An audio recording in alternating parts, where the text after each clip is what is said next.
Well, joining us now is Jewish activist Yuval David. So Yuval, nowadays many people have made a living off of TikTok. So could we see a major uproar by users in the United States? And as a Jewish activist using this platform, I'd like to hear what your take is specifically. Sure, I smile and I smirk because as a Jewish activist, I do a lot on social media. I don't only do stuff within media and within socio-political advocacy, I also post a lot on social media. TikTok systematically has taken down accounts of Jewish activists, citing that the word Zionist is problematic, that the word Israel is problematic. They've taken down accounts. And you know what? Dafka, with the busha, the shame that we call out on all kinds of organizations, I'm totally okay with it. I also know people who work within who have higher security clearance, let's call it that, in the United States. They have not let their children have TikTok. They cannot have TikTok within their own homes. They're not allowed to have it on their devices. So when we talk about listening to the constituents, I think more than listening to people who've been manipulated by social media, which we all have who are active on it, including myself, it's important to listen to the experts. We know there are problems with TikTok. Red flags have been raised for a long time, and maybe we just need to listen to the experts. Yeah, talking about those red flags, I mean, there are activists like yourself who say that TikTok is, unsafe for American youth for failing to curb hatred on the platform. Absolutely. And when we're talking about hatred, especially in the world of what you do specifically, we're talking about anti-Semitism and anti-Israel hate, complaints from Jewish activists that there's been no support whatsoever when their videos are flagged. Can you talk to us a little bit about kind of those issues? Absolutely. Look, I'm very involved in communities of influencers, and not just social media influencers, people who work in media, people who work in entertainment, people who work in political spaces, and in different industries. People who have reached a higher level of influence. So many of them have spoken about the problems that they face on social media, especially TikTok. For example, the amount of messages that we've shared amongst each other of terrible hate messages, which are against Jewish people.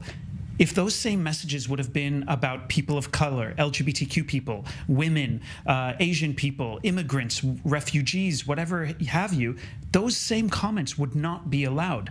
We've had problems on TikTok even before October 7th.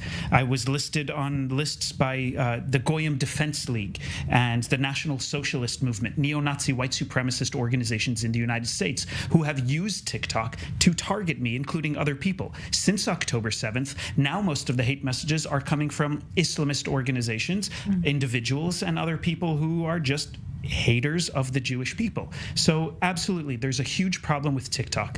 But how do we do this? Where is freedom of speech? How do we regulate social media? How do we regulate regular media? We're still in this era where we're learning so much. In December, we saw a group of high-profile TikTok readers team up to essentially demand TikTok to take responsibility for perpetuating anti-Semitism. And around the world, we've been seeing these rampant calls for the banning of TikTok. Has there been any response to this? I mean, once again, I laugh and giggle. What has been the response to it? No, there has not been a ban of TikTok because of anti-Semitism. There has been a ban on TikTok because of security concerns and of the manipulation of the American public, which TikTok has done. And TikTok has said, well, this is the way the algorithm works. This is the way AI works. It's a huge problem. I also had a meeting with people at Meta in Israel and in the United States who are trying to regulate things, but in a much more constructive manner. There are still problems with Meta, Facebook, Instagram, and now even WhatsApp.